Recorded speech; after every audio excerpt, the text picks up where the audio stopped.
So you've been crushing online poker. Congratulations.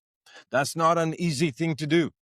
But now you want to play live. So you sit down at a live 1-2 or 1-3 game at your local poker room and you get absolutely crushed by a bunch of guys who play like drunk donkeys.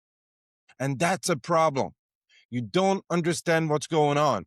I'm here to tell you exactly what's happening right here in this video and what you need to do to keep your win rate going while you transition from online to live games. What you need to understand first and foremost is online poker and live poker are not the same thing. They share the same rules, but are completely different battlefields.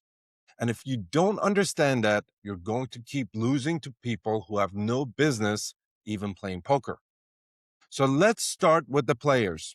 Online players, even the bad ones, have seen tons of hands, 500, 600, 1,000, even 2,000 hands in a single session, simply because they multi-table and wait for the best spots.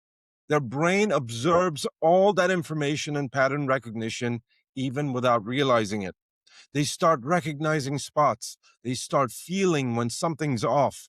Live games are nothing like that. At 1-2, you're seeing maybe 25, 30 hands per hour.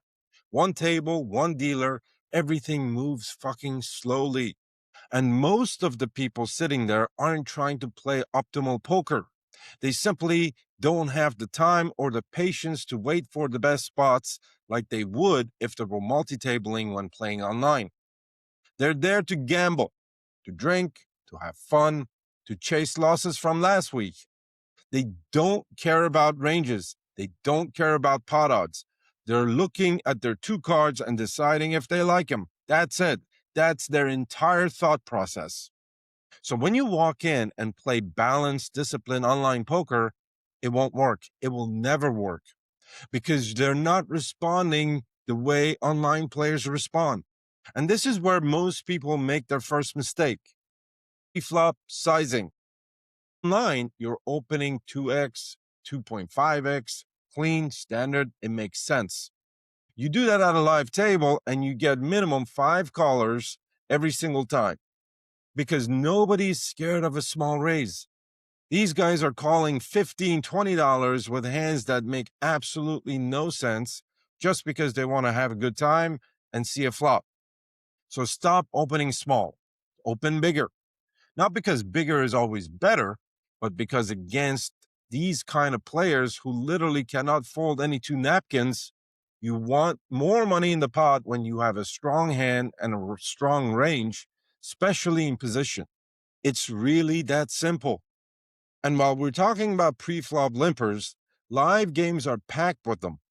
3, 4, 5 people limp before it gets to you.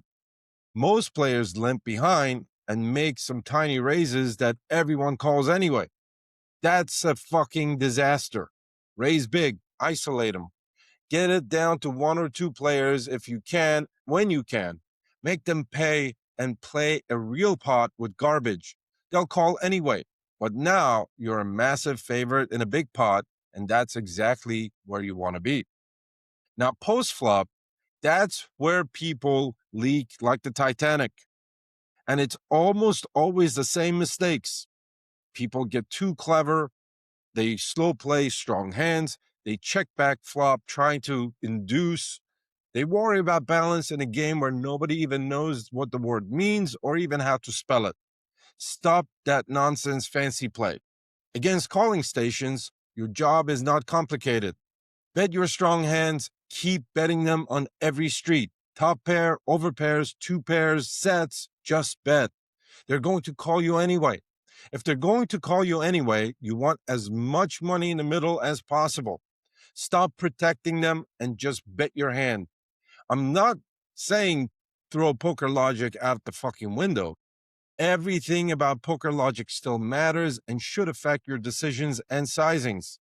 Things like pot odds, implied odds, stack sizes, equity, break-even percentages, nut advantage, range advantage, capped and uncapped ranges, frequencies, population tendencies, player tendencies, live reads, All of those still matter in your decisions.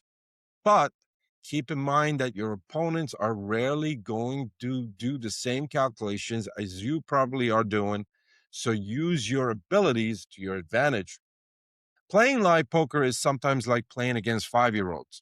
Math still drives your decisions while they just like the picture cards. Make them pay when you have it and protect your stack when caution is merited. Now, here's something that most people get completely backwards in live poker, and that's bluffing. Or more specifically, stop bluffing so much and stop calling so much. Low stakes live players don't bluff, especially not on the river. Most of the time, when a passive player who's been quietly calling all night suddenly raises big on the river, he has it. And most people call anyway because they just can't help themselves. They want to know, they need to know, and that needing to know is costing you hundreds of dollars every single session. So here's what you do actually. You fold. That's it. No hero calls, no soul reads, no wanting to see what they had. You fold and you move on to the next hand, especially when the math and the tendencies, the bet sizings, the frequencies, it all screams at you that you're beat. The money you save from not calling in those spots, that's where the real money comes from. Not from great bluffs or sick reads, but from knowing when to get out of the fucking way. Now, live poker does give you something that online never can. You can see the people. And beginners put way too much weight on this. They see someone's handshake when they bet, and they make their entire decision based on that one thing. Live reads are not the main part of your decision-making process, so don't make it your primary tool. They are a small part of your entire arsenal, and realistically speaking, the hardest part to master with very little effect on your overall win rate. Don't base a decision on a tell. Base it on what the person has been doing in the last 2 hours. If a guy's been a passive nit all night and then suddenly check raises the river, that's your read. 2 hours of watching him and getting to know his playing style. If he also looks calm and relaxed when he does it, that adds to it. But the tell didn't give you the read. His betting patterns did. Always lead with logic.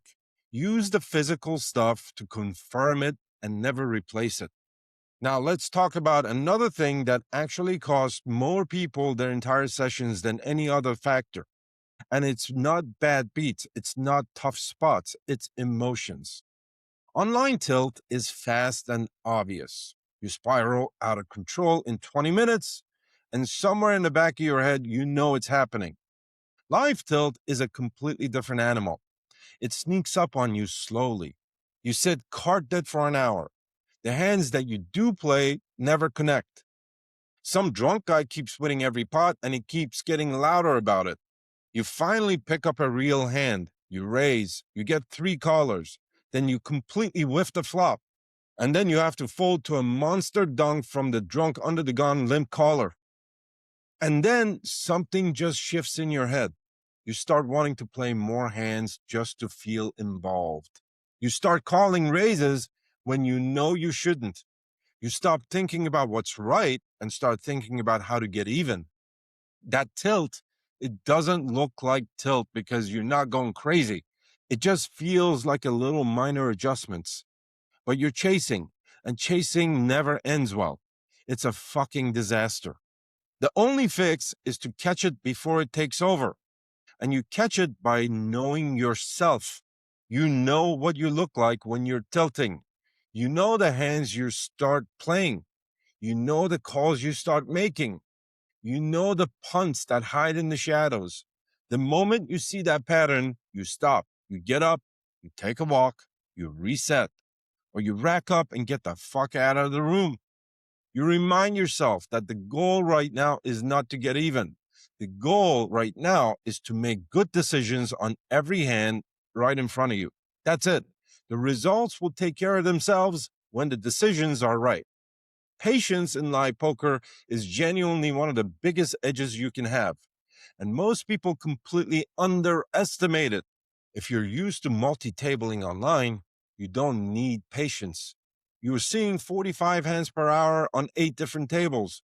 Folding is easy because in an 8-hour session, you're playing 2,900 hands. A good hand is just minutes away. But in live poker, where you play 200 hands in a 12-hour session, folding ace-10 off in the hijack when under the gun limped and under the gun +1 open for 5 big blinds and the low jack 3-bet to 10 big blinds, folding seems like the toughest thing in the world, especially when it's the best hand you've seen in the last 2 hours. Players who can sit there and fold for hours after hours, stay locked in, and wait for the best spots, those players win. Not because they're the most technically skilled players at the table, but because everyone else is slowly falling apart. The guy next to you is steaming because he hasn't played a hand in the 45 minutes. The drunk guy next to you is trying to prove that he's Phil Ivey because he watches late night poker on YouTube. The big stack sitting on 500 big blinds is getting sloppy and is fucking lost because he's never had more than 70 big blinds in front of him. And you're just sitting there cool, calm, and collected, waiting like a shark, looking for the best spots to attack. Never forget, it only takes one fucking hand. That's how you win. Not by being clever in every hand, but by being the most patient person at the table. One thing that almost nobody talks about is rake. At 1-2, the rake on small pots is brutal. 5 people limp in, pot is $12. The house takes 4 or 5 of it before anything real happens. You're already losing money just by being in that pot. So every time you limp in with a weak hand trying to see a cheap flop, you're not just playing bad poker, you're donating to the house in pots you were never going to win big anyway. Tight pre-flop play at low stakes isn't boring. It's one of the most important and profitable adjustments that you can make. One last thing, table selection. When you walk into a room, you have free information sitting right in front of you before you even buy in. You can see who's a massive stack and is playing every hand. You can see who's frustrated. You can see who's been drinking. You can see who's playing tight and scared. You can see exactly where the soft money is. Most players ignore all of this information and just sit down wherever they sit them or wherever there's a seat open. Don't be that player. Picking the right table and the right seat will do more for your win rate than almost any other technical skill you can develop. And if the game goes bad, move. No ego, no hesitation. That's what the pros do, and they're never shy about it. So here's the whole thing simplified. Online poker punishes technical mistakes. Live poker punishes emotional ones. Online asks if you understand the game. Live asks if you can control yourself long enough to get bad players make bad decisions and then actually take their money without overcomplicating it. Play tighter than the table when the math and the environment merits it. Size up for value. Isolate limpers. Avoid tough spots out of position. Bluff almost never. Fold when passive players suddenly come alive on the river. Value bet constantly and bigger than it feels comfortable. And stop calling people down just because you want to know what they had. Curiosity costs you money. Discipline makes you money. If you want to work on your game or any part of what we have just discussed directly with me, the link below is for my personal WhatsApp and gets you a free 60-minute one-on-one coaching session with me personally.